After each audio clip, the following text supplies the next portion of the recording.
The protagonist of this story had only one desire in life: to reach the very peak of martial arts. But as time went on, he realized that even if he spent his entire life training, it would never be enough to achieve his dream. He simply wasn't destined to reach the summit of martial mastery. Still, because of his deep desperation, he refused to give up. He decided to chase an ancient legend. A tale from long ago about a divine dragon that guarded a golden fruit said to grant immortality to whoever consumed it. After a fierce and deadly battle against the divine dragon guardian, he finally reached the sacred place where the legendary fruit was said to grow. He could hardly believe it. The golden fruit of legend was real. Its radiant golden light illuminated the surroundings, exuding a mysterious divine aura. Exhausted from the long fight, he sat atop the corpse of the slain divine dragon, his eyes fixed on the glowing fruit. After catching his breath, he slowly stood and approached the tree. Confidence filled his chest. With this fruit, he believed, he could finally reach the peak of martial arts that he had dreamed of all his life. Without hesitation, he plucked the golden fruit and began to eat it. The moment he swallowed, a strange and powerful energy surged through his body. His veins throbbed, his blood boiled, and his entire being trembled as if being reforged by divine power. It was then revealed that this man's name was Gilphus L. Dragon, the one hailed as the strongest human in the entire world. But decades later, Gilphus L. Dragon had grown old. Now lying weakly on his bed, he was surrounded by his children and grandchildren. They whispered that his time was near and that they must accept that he would soon pass away. His eldest son, Gilliam, held his father's hand tightly. Gilphus, the current head of the L. Dragon family, told his son that he didn't want to see sadness on their faces, that his time had simply come. Gilliam forced a smile, his voice trembling as he said that the manor had already grown gloomy when their mother passed away, and it would be even lonelier once their father was gone. But Gilphus gently reminded him not to let weakness consume him, not to be swallowed by grief. Then, as silence filled the room, Gilphus thought back to the golden fruit.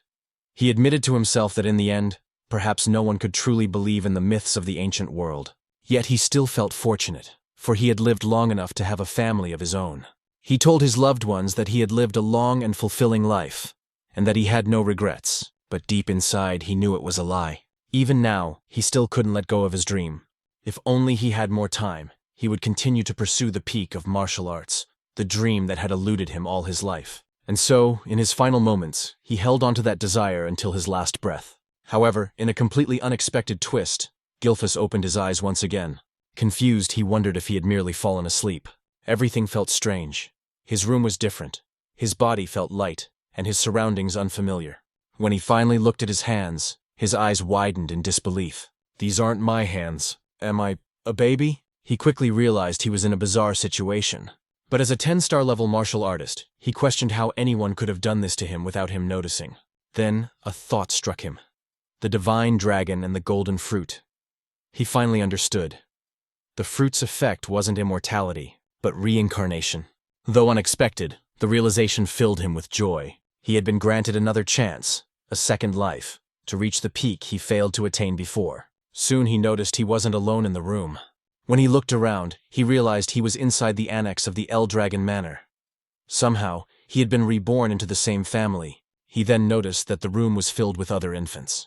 Just as he was wondering why there were so many babies here, a group of maids entered, carrying baby bottles. But strangely, instead of milk, they carried a red liquid. Gilphus watched as the maids poured the crimson substance into the bottles. He thought they were about to feed the infants, but suddenly, one of the maids carried out a goblin. They forced the bottle into the goblin's mouth. Moments later, the goblin began to tremble violently. A red light burst from its body, and then it exploded into a shower of blood, splattering across the room. Gilphus froze in shock. Fear and confusion filled his mind. What in the world is happening here? One of the maids calmly said that the mixture would be safe if they adjusted the right amount of water. As they began feeding the red liquid to the other infants, another maid picked up Gilphus himself. He looked at the bottle and immediately realized it wasn't milk. The energy coming from it was terrifyingly strong. He could sense that the liquid was dragon blood, and that it was far too dangerous for a newborn's fragile body. But before he could react, the maid pushed the bottle into his mouth. Instinctively, like any infant, he began to drink. Instantly, immense power surged through his veins. His small body trembled from the pain, but Gilphus recognized it. The blood of ancient dragons was coursing through him. He thought, "This is dangerous, but maybe this is also an opportunity." At first, he considered stopping, but then he realized, if he could absorb this power, He might surpass even his former self. He might finally reach the true summit of martial arts. With fierce determination, he continued drinking the dragon's blood. His veins bulged, his body convulsed in agony, but his will remained unbroken. "Don't underestimate me," he thought. "I am Gilfus Eldragon." He repeated the words in his mind like a mantra, enduring the pain until miraculously, he overcame it. The maid stared in disbelief as he continued to drink, surviving what should have been a death sentence. Within his tiny body, two colossal dragon energies clashed violently, battling for dominance. When one finally overpowered the other, Gilfus could hardly believe how easily he had absorbed the power. When the two dragon forces finally merged within him, he realized this was the perfect opportunity. After finishing the last drop, he couldn't believe he had survived the overwhelming pain. His body hadn't exploded. Instead, it had adapted. He noticed a few other infants had also survived, which made him smirk inwardly. So, he thought, never underestimate the survival instincts of a newborn. But as expected from a baby's body, exhaustion soon overcame him. His eyelids grew heavy, and despite his triumph, Gilfus Eldragon, the strongest human reborn, slowly drifted into sleep. After 7 years, he was now undergoing intense physical training. While doing one-handed push-ups, a massive boulder was balanced on his feet. When he finally reached his 1000th count, he kicked the boulder upward, and as it came crashing down onto his back, Gilfus couldn't believe the strength his body now possessed. Gilfus Eldragon, the former family head of the Eldragon clan, now lived under a new name, Zeke Eldragon. Zeke thought about how he had achieved such physical power at a young age, realizing it was all thanks to the ancient dragon blood flowing in his veins. It was said that every being in this world possessed something called a source of power, but the ancient dragon blood that had been given to them as infants contained a tremendous amount of that power. Those who survived drinking it developed bodies far stronger than ordinary humans. With the divine dragon source of power within him, Zeke knew he had already surpassed the limits he reached at the same age in his past life. And since he was the only infant who had managed to drink an entire bottle of ancient dragon blood, his body underwent a drastic transformation, one even he did not expect. Yet despite his progress, what frustrated him most was that he remained a mere 1 star. He had trained relentlessly, expecting to reach at least 4 stars by now. The star was the measure of one's source power. In this world, the human body was said to resemble a universe. The more stars one had floating within that inner universe, the stronger they became. However, as the number of stars increased, so too did the difficulty of reaching the next level. In his past life as Gilfus Eldragon, Zeke had achieved the unimaginable, 10 stars. He was the only person in the world to ever reach such a level. "Time really flies," Zeke muttered. He was now 7 years old. We learned that he was an illegitimate child of the current Eldragon family head. His mother had died when he was still an infant, and to this day he had never even seen his father's face, something he considered deeply irresponsible. What shocked him most was the realization that 1,000 years had already passed since his reincarnation. He thought that reincarnation itself was already unbelievable. But after 1,000 years, the world had changed. It had become a true survival of the fittest era. The greatest proof of this was the practice of feeding infants the blood of ancient dragons, followed by a ritual known as the Dragon Trial. Only those who survived both the drinking of dragon blood and the Dragon Trial were deemed worthy to receive education and training as Eldragon warriors. Naturally, Zeke should have been one of them. Yet, whenever he asked the servant assigned to take care of him why no instructor had ever been sent to train him, the servant would only say that he wasn't allowed to answer such questions. Even after turning 7, Zeke had never received a single lesson. "Isn't that strange?" Zeke wondered aloud. Every child who survived the Dragon Trial was supposed to begin combat training. Everyone except him. Day after day, he lived alone with only a servant by his side. When he confronted the servant about it, the man merely asked what was wrong with that arrangement. Zeke sighed and said that for now, conditioning his body was more important than combat training anyway. After all, he could teach himself if he wanted to. He had once been a 10-star warrior in his past life. Zeke then requested information about the other surviving infants or anything about the main family that could help him. But once again, the servant refused, saying he wasn't permitted to disclose such information. Frustration clouded Zeke's face. "Will you always refuse to answer me?" he asked sharply. The servant bowed his head and repeated that he couldn't speak of such matters. "Isn't it cruel?" Zeke asked bitterly. "Treating me like this?" But the servant explained that he was only following orders, his duty being to attend to Zeke's daily needs. Nothing more. The servant, a 3-star level practitioner, could have easily taught Zeke basic combat techniques. Yet Zeke had no interest in such trivial lessons. After 7 years of living with this man, he had grown used to the same lifeless responses. Finally, Zeke decided to leave and head into the forest. The servant said nothing, merely watching as Zeke walked away. So, he's really going to let me go? Zeke thought, a hint of irritation in his tone. Deep in the forest, Zeke uprooted wild poisonous herbs and ate them without hesitation. As before, the taste was vile, but this was part of his training method. Then suddenly he noticed something. He took a deep breath, forcing himself to stay calm as he repeated to himself, "Be patient, be patient." He could feel someone, or something, watching him from afar, observing his every move. No matter how hard he tried, he couldn't shake the presence. After a few moments, Zeke sighed. "They followed me all the way here, huh?" When he could no longer stand it, he called out, "You might as well come out if you've got something to say." Then he moved into the tall grass, hiding himself. Moments later, while crouched in the grass, Zeke sensed a dark, oppressive aura nearby. When he looked toward the source, he saw a creature known as an anger boar. What is that aura? He wondered. The black mist surrounding the beast was something he had never seen before, not even 1,000 years ago. As the anger boar grazed on the grass, Zeke suddenly stood and revealed himself, startling the beast. It charged at him immediately, and rather than fear, a smile formed on Zeke's face. He was genuinely thrilled to fight it. The boar lunged forward, but Zeke swiftly dodged, gathering golden energy into his fist. With a powerful strike, he unleashed an explosion that tore through the anger boar's body. He couldn't help but grin at the sight. His attack had been far stronger than he expected. Even as a 1-star, his power surpassed that of most practitioners at the same level. Hoisting the slain creature over his shoulder, Zeke muttered, "It'll be even better once I raise my star level." He was tired of 7 years of being ignored and isolated by the Eldragon family. He wondered if it was time to leave and travel on his own, maybe even venture toward the ocean. Meanwhile, in the distance, a cloaked man watched from the shadows. "What's going on with that boy?" he muttered. Even without formal training, he's reached 1-star level, and he killed that anger boar with a single strike. What puzzled the man even more was how Zeke managed to sense his presence. "That child isn't ordinary," he said quietly. He recalled that Zeke's mother had died young, and his father, the current family head, had shown no interest in him. Without proper guidance, the boy shouldn't have grown this strong. Still, as the son, illegitimate or not, of the Eldragon head, Zeke was bound to remain under the clan's watch. That was why someone like him had been assigned to monitor the boy from the shadows. An illegitimate son, yet the blood of the family head runs through his veins, the man whispered. Could that be why he's so strong? Uncertain, he chuckled softly. That kid will be interesting to watch in the future. Then he disappeared into the darkness. Back at Zeke's home, the boy was packing his belongings, ready to set off on his journey. But suddenly, he sensed several powerful presences outside. 3 4-star practitioners and 1 5-star. What are they doing here? He thought, stepping quietly to the door to listen. From their conversation, he heard them talking about how fresh and clean the air was in such a remote place, and how peaceful it was since there were no nearby rifts.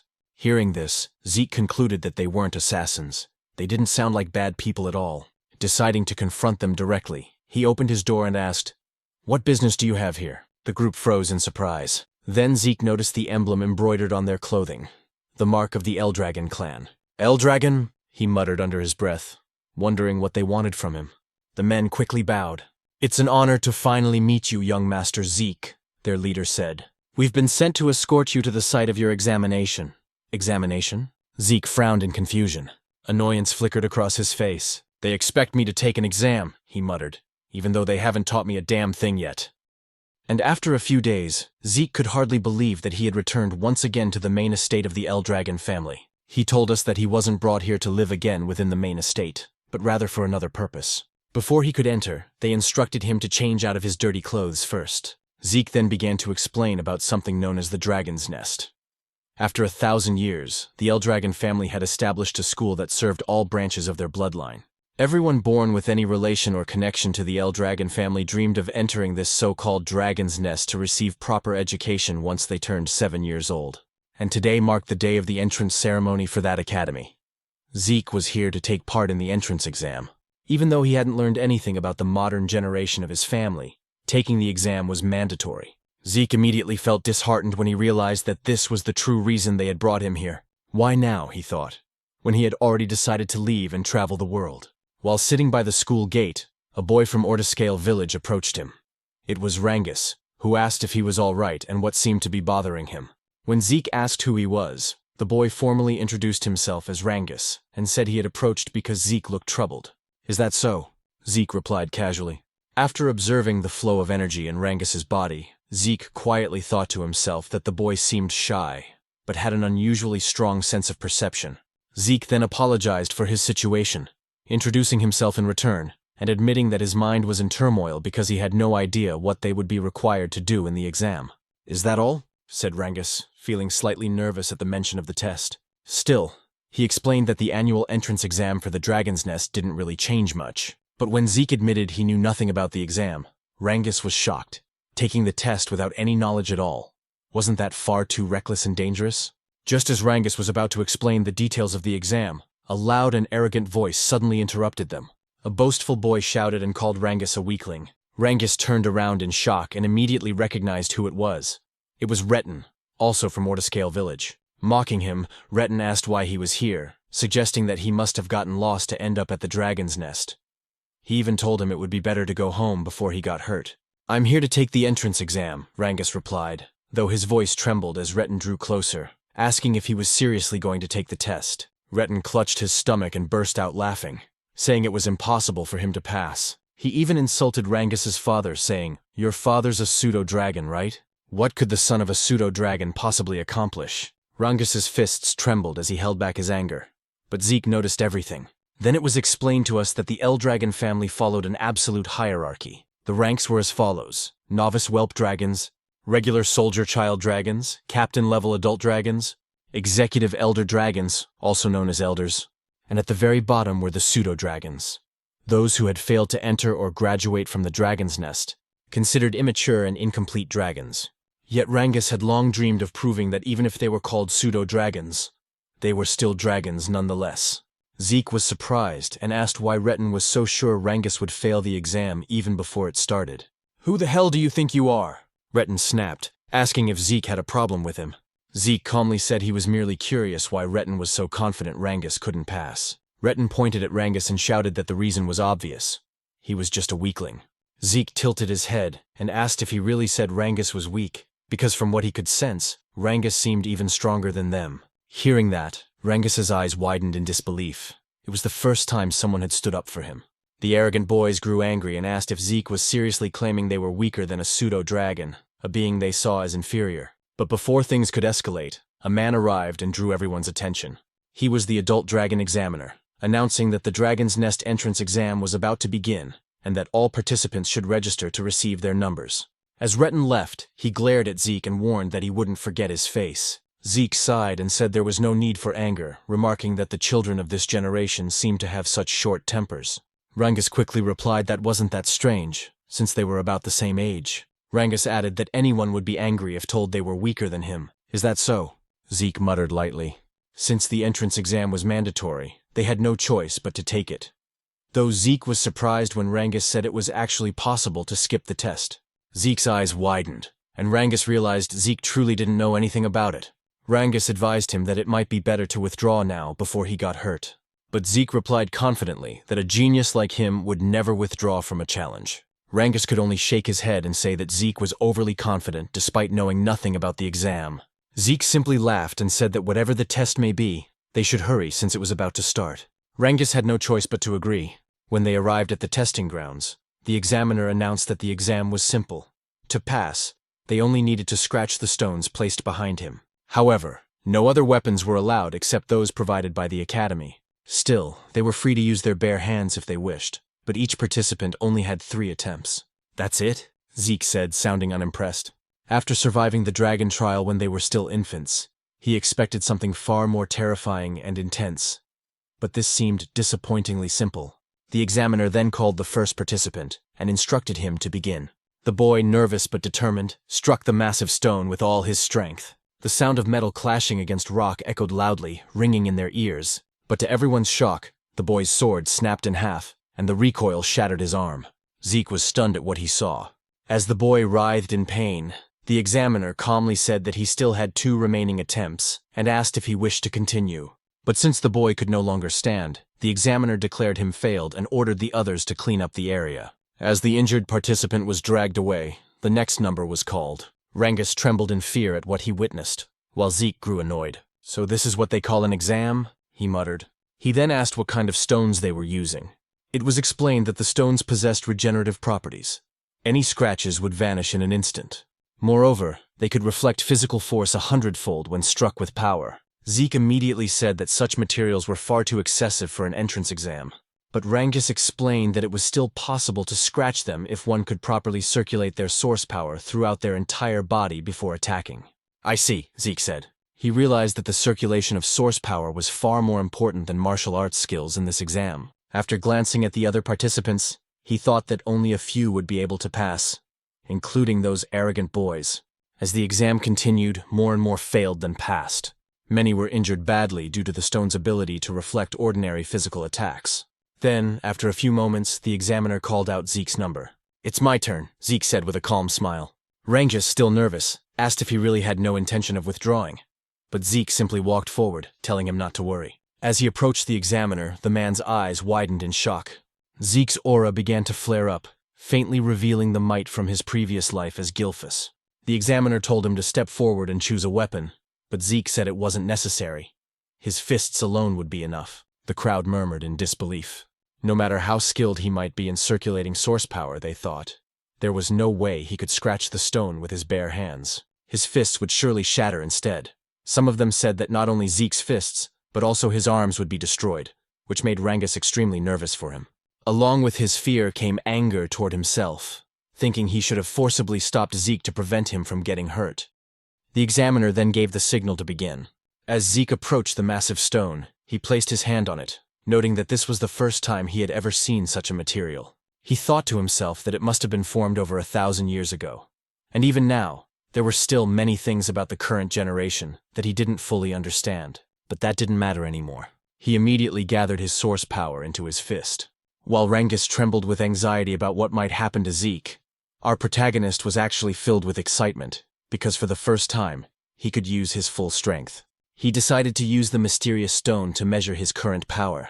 Rangus's eyes widened once more as Zeke unleashed the first form of the Dragon Destruction combat technique, Burst Strike, against the stone. A tremendous surge of energy erupted from the impact. Fragments of the shattered rock flew everywhere, and the violent wind from the blast sent dust and debris swirling through the air. In awe yet on guard, Rangus quickly shielded himself from the aftermath, while the examiner's eyes widened in disbelief at what he had just witnessed. As the dust began to settle, Zeke stood there with a smile on his face, remarking that the technique he used still seemed too much for his current strength. Despite the severe injuries to his hand, he laughed at himself, realizing he still needed much more intense training. The other participants were speechless at what they had seen. Retin looked both shocked and annoyed that Zeke had destroyed the enchanted stone. A woman watching commented that Zeke was truly interesting. While the others still couldn't get over what had happened, Zeke waited happily for the examiner to announce the results. But the examiner was still in shock. The stone Zeke had destroyed was known to regenerate itself, and the only ones capable of breaking it were supposed to be those who had already reached the 4-star level or higher. Yet now, a mere child stood before him, having done what seemed impossible. "He's just an illegitimate son," the examiner muttered to himself, then wondered if Zeke's ability came from the blood of the family head that still flowed within him. He also realized that the technique Zeke used seemed strangely familiar. Still dazed, the examiner didn't respond right away, so Zeke called out to him impatiently, asking for the result. Snapping back to his senses, the examiner finally declared that Zeke had passed the test. One of the examiners then handed Zeke a small bottle containing a green liquid. Curious, Zeke asked what it was, but the man only asked if he could leave already since Zeke was blocking the area. Annoyed, Zeke frowned and muttered if everyone in this generation was this rude. Before he could complain further, Rangus ran up to him with excitement, praising Zeke's performance. Zeke proudly grinned and said it was nothing but peanuts. Zeke then asked what the liquid was, and Rangus explained that it was a healing potion, the standard potion of the Eldragon family. "Healing potion?" Zeke repeated. Rangus confirmed it, but since Zeke was an illegitimate son of the family, he suspected it might be poison. However, since Rangus had vouched for it, he wondered if it might actually be a spiritual medicine. The elixir, known as Cloud-Piercing Clarity Wood, was made from extremely rare materials, herbs found only in secret realms, along with the pure source power of divine beasts and the essence of elusive phantom beasts. When used, it could heal not only fresh wounds but also old scars and injuries. On top of that, it could enhance one's source power. Because the ingredients were so rare and the process so complex, Such elixirs were rarely seen. After drinking it, Zeke was amazed by its immediate effect on his body. "Is this really a spirit medicine?" he asked Rangus. Rangus replied that he didn't know what spirit medicine meant, but he was certain that the Eldragon family's potions were of far higher quality than any commercial ones outside their domain. Rangus then asked if the potion's effect surprised Zeke that much.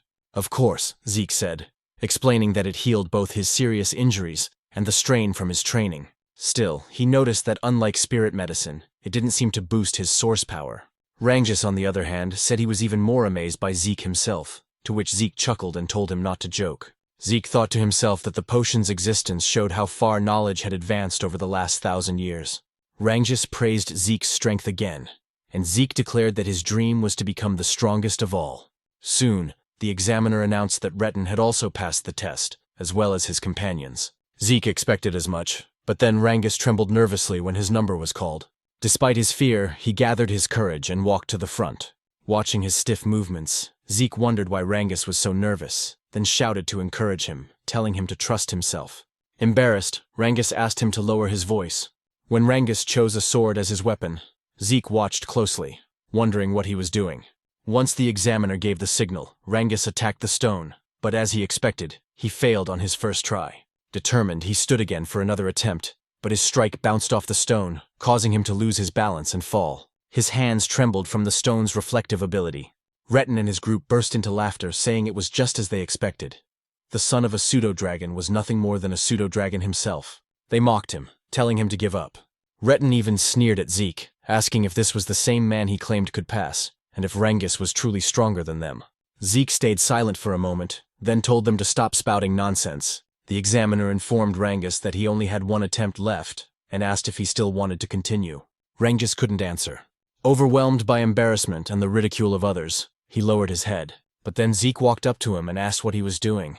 He questioned why Rangus was using a sword instead of a spear, why he would choose a weapon that didn't suit him, and why he would take a test without any plan at all. Retin watched mockingly as Zeke told Rangus that in his current condition, he wouldn't even scratch the stone no matter how many times he tried.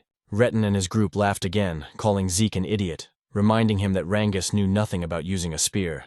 His weak father only ever taught him swordsmanship, they said, and switching weapons now wouldn't change the outcome. But Zeke ignored their jeers and called out to the examiner, asking if it was against the rules to change weapons. The examiner said it wasn't. "Then Rangus is lucky," Zeke said with a grin. He turned to Rangus and asked if he trusted him. Memories of all the humiliation he and his father had suffered flashed through Rangus's mind. Gritting his teeth, he stood tall and said he would trust Zeke. He would fight with a spear just as Zeke told him to.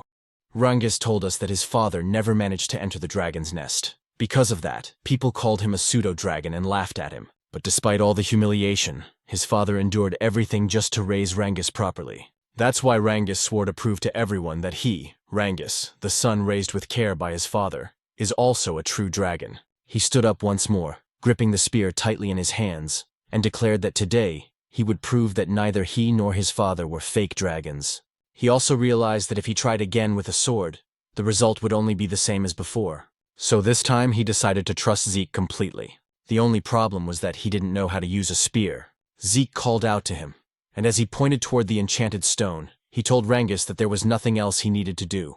Just thrust the spear straight into the stone without thinking about anything else. "Just pierce it straight through," Zeke said firmly. Rangus tightened his grip on the spear. He knew that under normal circumstances, stabbing the stone directly wouldn't cause even the slightest damage, especially since it had a strong regeneration element. But Zeke was the first person to ever stand up for him, even though they had just met that very day. It was something new and unfamiliar to him, but because of that, he chose to place his full trust in Zeke and believe in his own strength this time. He gathered his source power into the spear and immediately noticed something strange. For years, he had wielded a sword, yet he had never managed to wrap it in this much source energy, something he was now effortlessly doing with the spear. With a determined shout, Rangus unleashed his full power and struck the stone with everything he had. Retin nearly died laughing, saying exactly what he had predicted, that changing weapons wouldn't help him pass the test. But Rangus didn't stop. He felt something different, something powerful. The spear in his hands felt like an extension of his own body. Then, as he drove the weapon forward with all his strength, the spear pierced through the enchanted stone completely. The shock on Retin's face and those of his companions was priceless. Even the examiners couldn't hide their astonishment, delighted by what they had just witnessed. Rangus hadn't just scratched the stone. He had pierced straight through it. Zeke immediately praised him, while Rangus himself could hardly believe what he'd done. Even after the examiner officially declared that he had passed, Rangus still asked in disbelief if he had really succeeded. Zeke smiled, wrapped an arm around his shoulder, and confirmed it. Overwhelmed with joy, Rangus nearly cried as he hugged Zeke tightly, shouting over and over that he had done it, that he had passed the test. Retten's group, however, refused to believe it. They called it luck, but Retten himself stayed silent, shaking with rage. He couldn't accept that. Just as Zeke had said, Rangus was actually stronger than them, and that his result was far better. The examiner then announced that the test had officially ended. Afterward, he declared that the entrance ceremony would begin shortly. Zeke immediately asked if the test was truly over. Rangus replied that it seemed so, but added that there would probably be more tests once they entered the dragon's nest.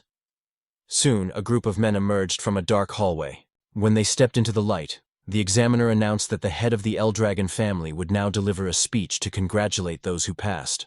The moment Zeke saw the man, he asked who the person with the cold, dark expression was. Rangus, clearly nervous, replied that it was the family head himself. "That's the family head?" Zeke said. "Why does he look like that? He's not even smiling. He looks colder than ice." Rangus immediately covered Zeke's mouth, whispering that it would be best if he stayed quiet, repeating his plea for him to stop talking. Zeke nodded. When he looked again at the group, he remarked that these people represented the current power of the Eldragon family. Some of them were at the 7-star level, while others were 6-star. To Zeke, their strength was impressive, especially since the current family head, Balza Eldragon, was an 8-star level powerhouse. 1,000 years ago, only a handful of people had ever reached that level. Still, Zeke wasn't sure how many existed in this current era. "I don't like this family head," Zeke muttered. But before he could say more, Rangus tried to hush him again. Zeke sighed and thought to himself that he never expected this man to be his father in this lifetime. A dark, fiery aura radiated from Balza's body, making the entire area feel heavy. The examiner quickly ordered everyone to stay silent because Master Balza was about to speak. When Balza stepped forward, he uttered only a few words. They must all strive to become the flesh and blood of the Eldragon family. As he spoke, the terrifying pressure of his aura spread across the hall. Zeke wasn't affected, but many of the examinees trembled in fear, some struggling to breathe as their bodies froze under the immense pressure. Zeke noticed that even Rangus was affected. He couldn't believe how easily everyone around him was overwhelmed by the family head's presence. More than that, Zeke could sense an intense hatred hidden within Balza's aura. He didn't know the reason behind it, but even so, he couldn't bring himself to like the man who was supposedly his father. When Balza turned away, another man stepped forward and drew everyone's attention. He had blonde hair and cheerfully thanked Balza for his words. He then said that Master Balza had high expectations for them all, and that just like his master, he would also keep his own speech short. As Zeke wondered who this man was, the speaker simply told everyone to train hard and grow stronger. "That's it?" one of the examiners muttered. The man smiled and said that people who worry too much about small things go bald early, so he wouldn't bother with long speeches. Zeke couldn't understand what was wrong with them, but at least the atmosphere in the hall had lightened up. The examiner then announced that the new students would now be assigned to their dormitories. Everyone whose number was called had to head there immediately. Zeke asked if they wouldn't all be staying in the same dormitory, and Rangus explained that there were 4 East, West, South, and North dorms. Every student accepted into the academy was allowed to live in one of those 4 halls. When Zeke's number was called, he stood up and waved goodbye to Rangus. He was assigned to the East Hall. As he walked through the corridor, he commented that a lot had changed in this place over the past 1,000 years. After finding his room, he said that he must have gotten lost since it took him a while to arrive, and his roommate had probably gotten there first. When he opened the door, he cheerfully greeted his new roommate and apologized for being late. He then said that from today on, they'd be sharing the same room. But to his surprise, his new roommate turned out to be none other than Rangus himself.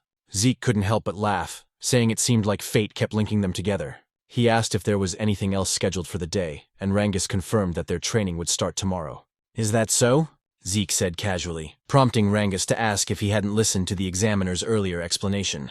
Zeke admitted that he hadn't, on purpose. Rangus sighed and said they should get some rest early, since training would begin the next day. As Zeke gazed out the window, he thought about his plan to escape from the Eldragon family and travel the world. But after what he'd learned about the enchanted stone with regenerative properties and the healing potion, He realized he had discovered many interesting things during the exam. If he truly wanted to understand all the changes that had taken place over the past 1,000 years, he thought, then maybe staying with the Eldragon family for a while wouldn't be such a bad idea after all. A month passed at the academy, and their training continued to grow harsher. Holding heavy dumbbells in both hands, the instructor explained that the dragon's breath he was teaching them was one of the most important techniques ever created by the 15th Eldragon family head. After reminding them that they had to master the technique under any condition, the instructor's attention was drawn to a few students. Some of them, he noticed, had already mastered dragon's breath, especially the young woman he called Master Lika. Her overflowing energy suggested that she was close to reaching the 2-star level. But aside from her, one other student caught his eye, and he could hardly believe what he was seeing. Zeke was training while not only holding the dumbbells but also balancing large stones on his head and arms. The instructor stared in disbelief and muttered to himself that the blood of the family head truly ran in Zeke's veins. However, it was said that no one had ever taught Zeke anything since he was a child, which is why everything he was witnessing now felt unfamiliar to him.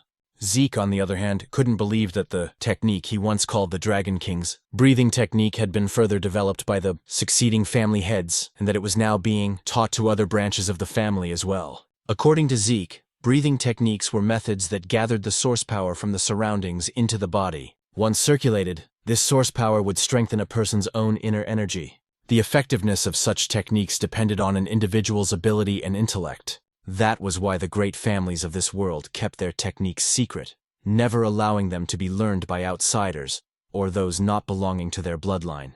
Zeke also realized that the dragon's breath was a safe and simple technique, easy enough to master, but it was useless to him if it could only be used while resting. His own version of the breathing technique allowed him to manipulate the surrounding source power even while moving. Because of that, it was far more complex and powerful in actual combat, but also much harder to learn. Only a few had ever mastered it. He thought the current generation must have simplified his original version, so that even the family's branch members could learn it, and that decision had clearly helped strengthen the Eldragon family. Zeke couldn't help but feel a strange satisfaction. He never imagined that the techniques he had discovered long ago would still have an impact after 1,000 years. It made him wonder if the other martial arts techniques he created had also evolved over time. Interesting, he muttered to himself, amused by the thought. Lika, meanwhile, quietly observed Zeke from a distance. Later, in the cafeteria, the other students were astonished by how much food Zeke was eating. As he continued devouring his meal, he noticed Rangus sitting silently across from him.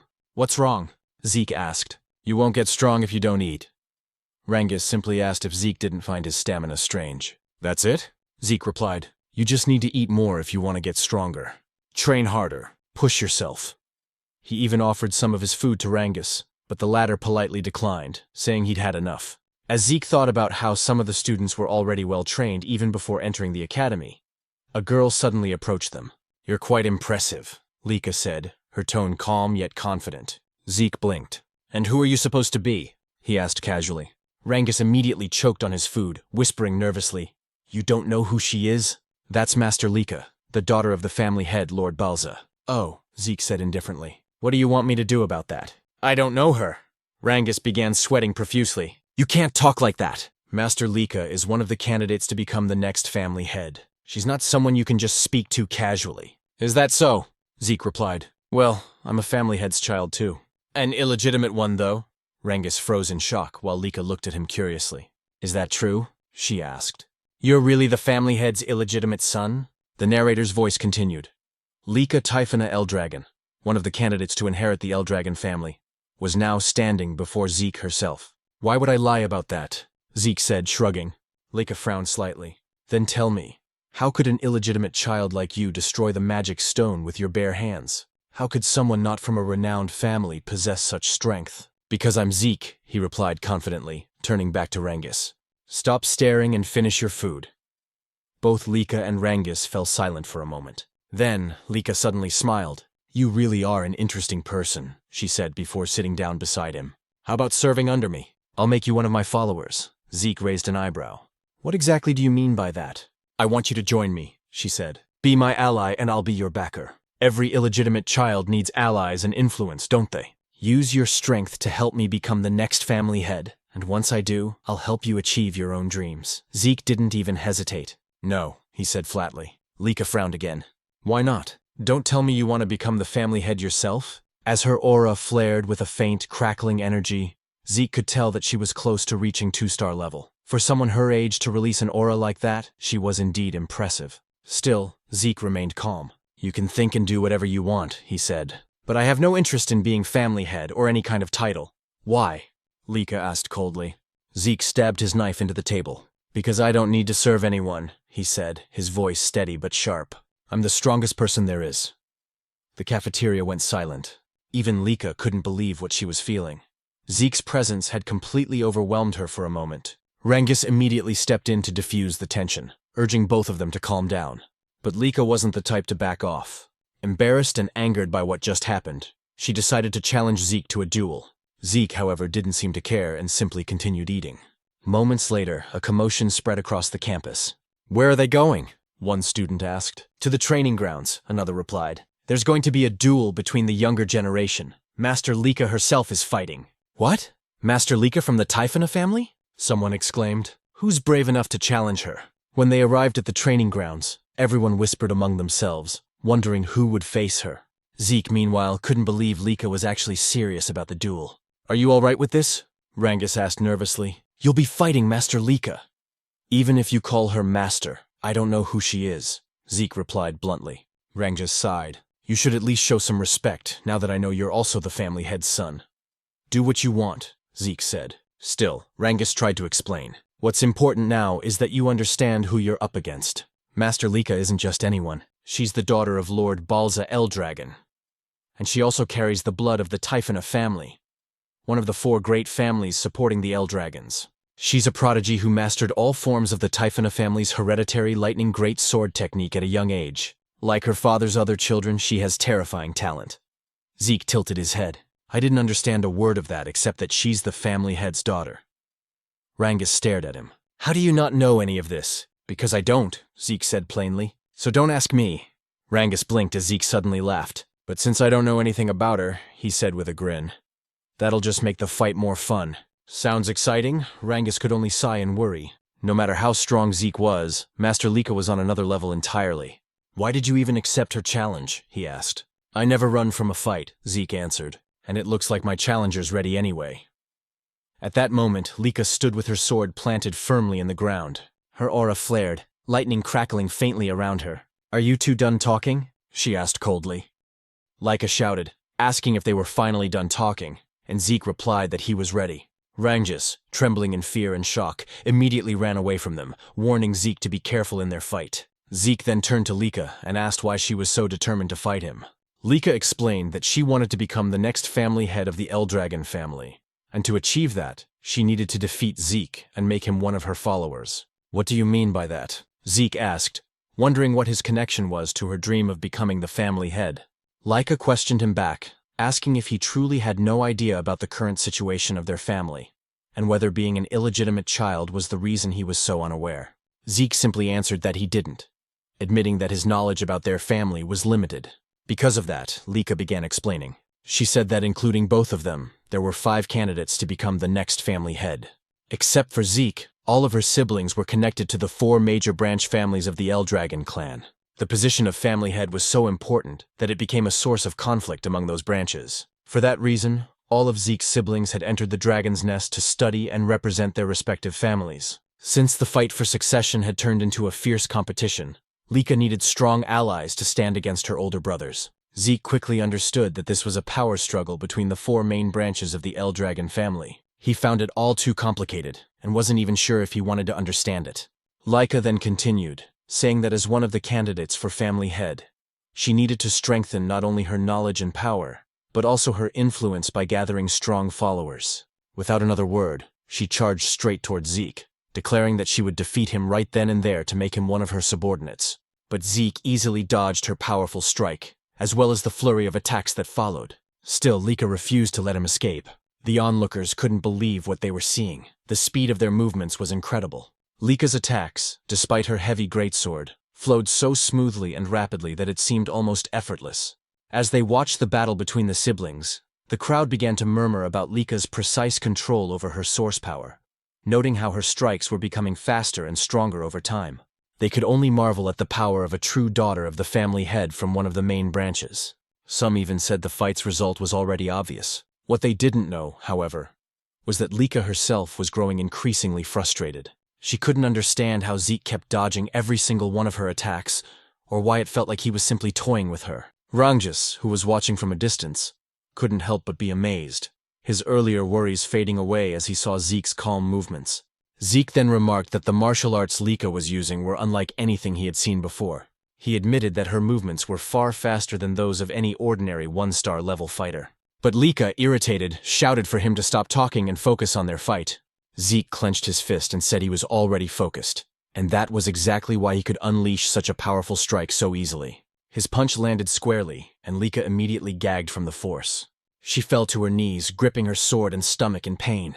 The spectators gasped and began whispering among themselves, wondering how Zeke managed to avoid all of Lika's attacks and who this mysterious boy truly was. As Lika struggled to stand, she asked why none of her strikes could land.